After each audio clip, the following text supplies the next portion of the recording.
ఈరోజు నేను 'Chhaava' movie review ఇవ్వబోతున్నా. ఇందులో మనకి మెయిన్ రోల్‌లో విక్కీ కౌశల్, రష్మిక మందన ఉన్నారు. ఈ మూవీ మనకి 2½ అవర్స్ ఉంటుంది. మూవీ ఎక్కడ కూడా బోర్ కొట్టకుండా ఎళ్తది. చాలా ఫాస్ట్‌గా వెళ్తూ ఉంటది స్టోరీ అంతా.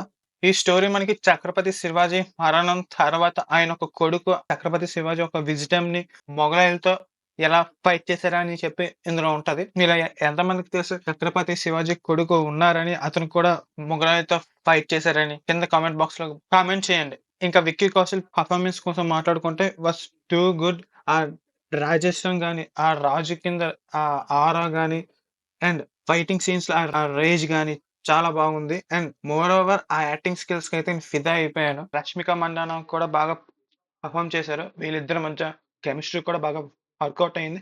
ఇంకా లాస్ట్ సీన్‌లో ఎమోషన్స్ కోసం అయితే చాలా బాగా వాడుకున్నారు 'రష్మిక' ఒక క్యారెక్టర్‌ని. ఇంకా కో యాక్టర్స్ కూడా చాలా బాగా పెర్ఫార్మ్ చేశారు. ఇంకా second half last fighting scene అయితే అదిరిపోతది. ఆ ఇంటెన్షన్ అదంతా నాకు మళ్ళీ 'మగధీర' సినిమా 100 మందితో ఫైట్ గుర్తొచ్చింది.